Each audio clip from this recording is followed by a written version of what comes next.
saveur divine. Cette bonne nouvelle du royaume sera prêchée dans le monde entier pour servir de témoignage à toutes les nations.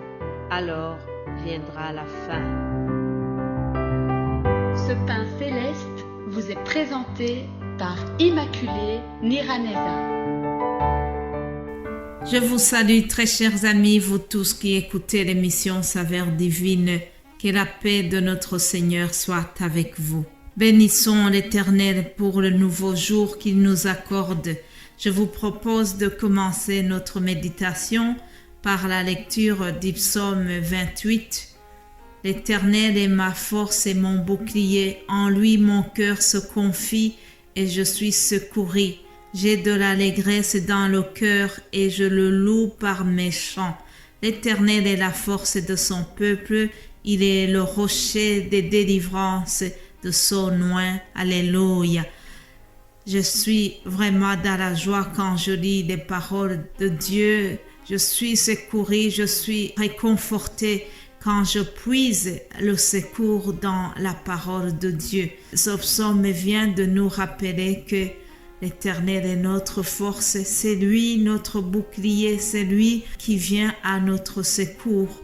Alors je prie que vraiment aujourd'hui tu trouves ton secours dans l'Éternel, qu'il donne l'allégresse dans ton cœur, qu'il puisse changer ta tristesse dans la joie et que l'Éternel te donne un chant nouveau. Alléluia. Après cette courte introduction, je vous propose de continuer en voyant le thème d'aujourd'hui. Le thème de cette semaine, c'est la croix de Jésus-Christ. À la croix de Golgotha, Jésus-Christ nous a sauvés. À la croix de Golgotha, Jésus-Christ, il s'est fait pécheur et nous avons été innocents. Et lui qui était innocent, il a été coupable à cause de nous. Et à la croix de Golgotha, nous avons eu la victoire de la vie contre la mort. Alléluia. Bien-aimé de Dieu, l'apôtre Paul en pensa à la croix de Christ. Il était heureux, il était fier. Et alors il l'a signalé dans Galates 6, 14, il est écrit « Pour ce qui me concerne, loin de moi la pensée de me glorifier d'autre chose que la croix de notre Seigneur Jésus-Christ, par qui le monde est crucifié pour moi, comme je le suis pour le monde. Car ce n'est rien d'être circoncis ou incirconcis. Ce qui est quelque chose, c'est d'être une nouvelle création. » Alléluia. Frères et sœurs, lorsqu'on parle de la croix directement, nous pensons à la crucifixion, n'est-ce pas? Je voudrais qu'on définisse d'abord cette notion de crucifixion. En faisant des recherches, j'ai vu que la crucifixion, c'était une combinaison de cruauté absolue et de spectacle qu'on faisait à quelqu'un qui a commis des crimes et on exposait la personne, donc on le crucifiait et elle devait mourir lentement. C'était une action vraiment horrible. Le châtiment de crucifixion était réservé aux esclaves et aux étrangers. Donc, lorsque on a décidé que Jésus-Christ soit crucifié, pour les Juifs, c'était vraiment un grand scandale. C'est pour cela que beaucoup d'entre eux n'ont pas accepté qu'il soit le Messie, puisque si c'était vraiment le Messie, d'après eux, il n'allait pas subir une crucifixion comme les esclaves.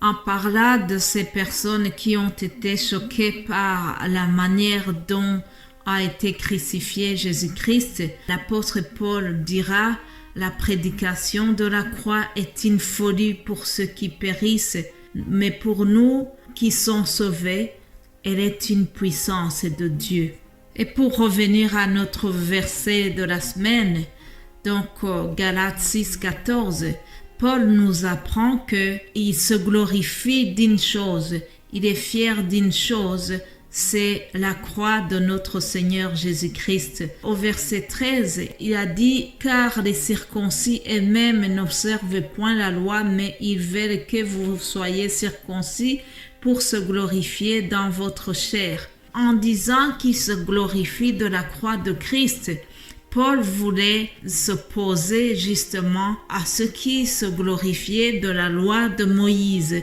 La loi qui soulignait qu'il faut considérer surtout le fait d'être circoncis. Or, ce n'est pas la circoncision qui était le plus important. À partir du moment où Jésus-Christ a été crucifié, ce qui était plus important, c'est la foi en Jésus-Christ qui a été crucifié et non la circoncision. Mais bien-aimés en Christ, même si pour les Juifs de l'époque, la croix, la crucifixion était un scandale, aujourd'hui, nous nous réjouissons de l'œuvre de la croix, l'œuvre que Jésus-Christ a eue en acceptant d'être crucifié.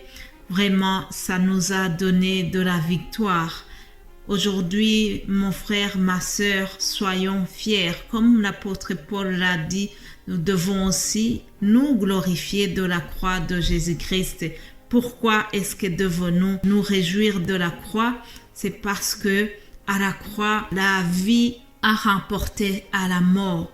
À la croix, Jésus-Christ a eu la victoire contre la mort. Alléluia. Notre Seigneur a porté nos péchés. À la croix de Golgotha, il a porté nos crimes. À la croix de Golgotha, il a effacé l'acte qui nous condamnait. Alléluia. À la croix de Golgotha, chers amis, Jésus-Christ nous a sauvés et il nous a pardonnés. Je vous rappelle, comme je l'ai dit la semaine passée, que l'apôtre Paul avait plusieurs raisons de se glorifier. Il pouvait se vanter de ses diplômes, de son rang social qui était quand même très important, et pourtant, lorsqu'il venait d'être converti, lorsqu'il venait d'être une nouvelle créature, il s'est glorifié de la croix de Jésus-Christ parce qu'il savait bien que à la croix, nous avons été sauvés. Il savait bien que la croix de Christ nous donne la joie. Il savait bien qu'à la croix de Christ, nous avons la liberté. Jésus dira, si le Fils vous a franchi, vous serez complètement libre. Alléluia. Jésus-Christ a porté nos malédictions à la croix. À la croix, il a porté nos maladies et nos infirmités. Alléluia. Aujourd'hui, nous devons aussi nous glorifier de la croix de Jésus-Christ.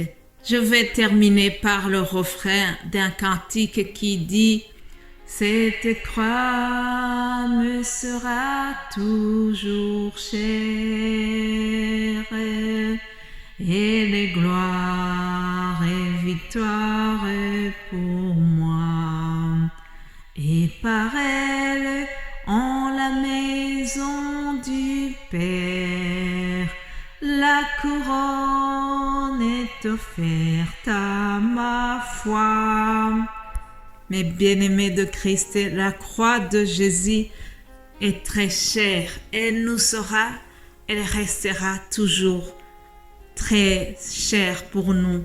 Elle est précieuse pour nous parce que à la croix de Jésus-Christ, nous avons été sauvés, nous avons été pardonnés. Je vous invite à, encore une fois, considérer l'œuvre de la croix de Christ. Et pendant que nous nous acheminons dans cette période pascale, je vous invite vraiment à, encore une fois, méditer sur l'œuvre de la croix et tout en remerciant Jésus-Christ, lui qui s'est donné à la croix pour que nous puissions être sauvés. Alléluia. Soyez bénis au nom de Jésus-Christ. Alléluia. Amen.